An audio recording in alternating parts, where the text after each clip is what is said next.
Amigas e amigos, os ditados populares costumam ser precisos. Tem aí um, por exemplo, que diz de uma determinada coisa que quanto mais a gente mexe, pior fica. É o caso de algumas pessoas que o ex-presidente Lula está processando. Eu não sei qual é a lógica, deve ter aí uma explicação, né, da defesa do Lula, mas eu acho, olhando aí pelo senso comum, talvez, ou talvez com alguma dose de bom senso, que esse é o tipo de gente que a gente deve passar ao largo. Não deve sequer. É o caso do Marco Antônio Villa, estou falando especificamente, né? Este aí que vive fazendo agressões chulas ao ex-presidente, que foi absolvido agora, né? Tem também a Joyce Hasselmann, que o ex-presidente Lula está processando, e isso só serve para eles abrir a goela, né? Ficar aí latindo, rosnando, espumando os dentes, né?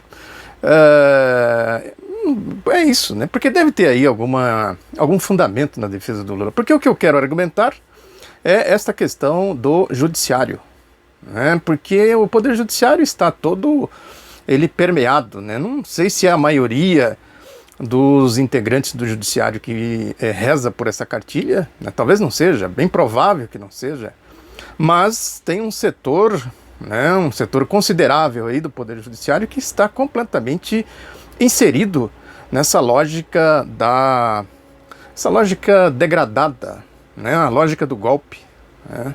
Eu falei aqui de um artigo que eu escrevi na época que o Gilmar Mendes fez aquela manobra vergonhosa para impedir que o Lula fosse indicado ministro do governo Dilma, né, que agora tem polêmica até hoje, né, sobre isso, e estão fazendo comparações ou diferenciações, no caso aí do Moreira Franco, mas na época eu escrevi um artigo, eu vou deixar o link de novo aqui, acho que eu já deixei esse link aqui umas 4 ou 5 vezes, mas ele é muito elucidativo, né, do que representa essas ações aí do Poder Judiciário.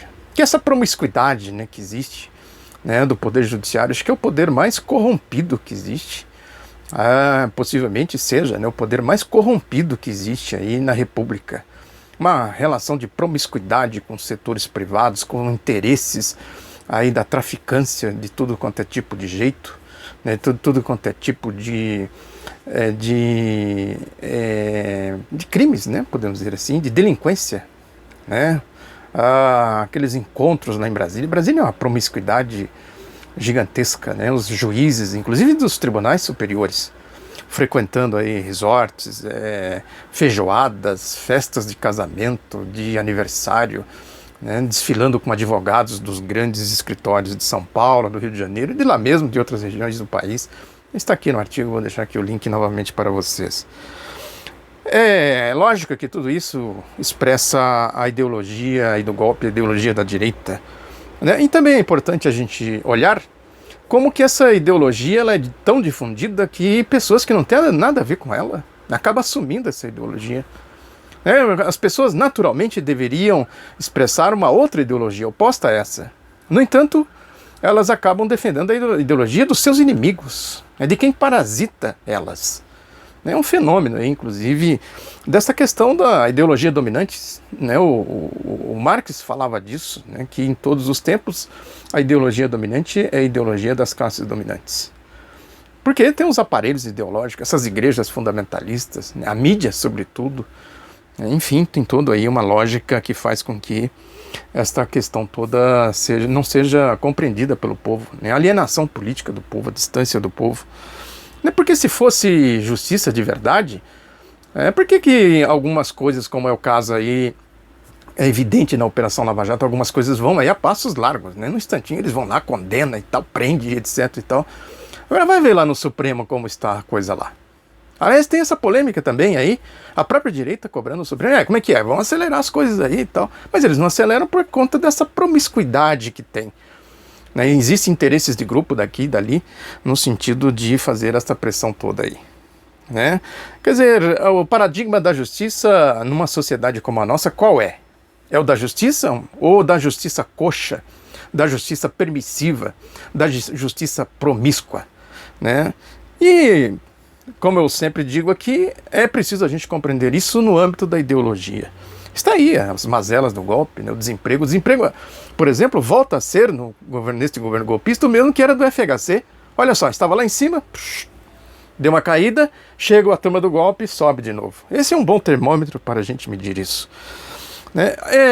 E a coisa vai por aí afora, né? Porque tem aí a notícia, por exemplo, dos procuradores gerais de outros países, né, que estão formando forças-tarefas para dar prosseguimento. É o braço da Lava Jato se estendendo. Veja como é uma articulação, né? Uma articulação de grande proporção. O Brasil não é qualquer coisa, é a 8ª economia do mundo, né? Tem um papel fundamental, um papel importante aí nessa coisa aí da geopolítica, né? Da geoestratégia econômica, militar, ideológica. É importante a gente ter isso na devida conta, né? Tem aí, por exemplo, essa história aí do Celso de Mello, né, que ele, na Folha hoje tem uma matéria dizendo que ele disse que foi chamado pelo presidente golpista, o Michel Temer, para ajudar a salvar o país. Salvar do que mesmo?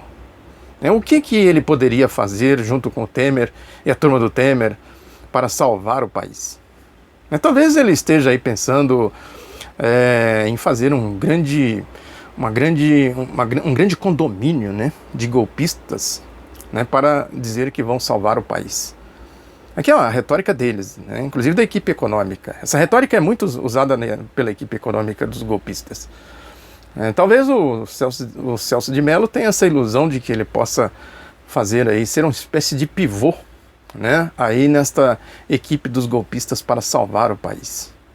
O que faz lembrar uma história de um oficial americano durante a guerra no Vietnã, que ele disse que ele estava se referindo a uma aldeia, né, acusada de abrigar guerrilheiros comunistas, e ele foi lá e pulverizou a aldeia.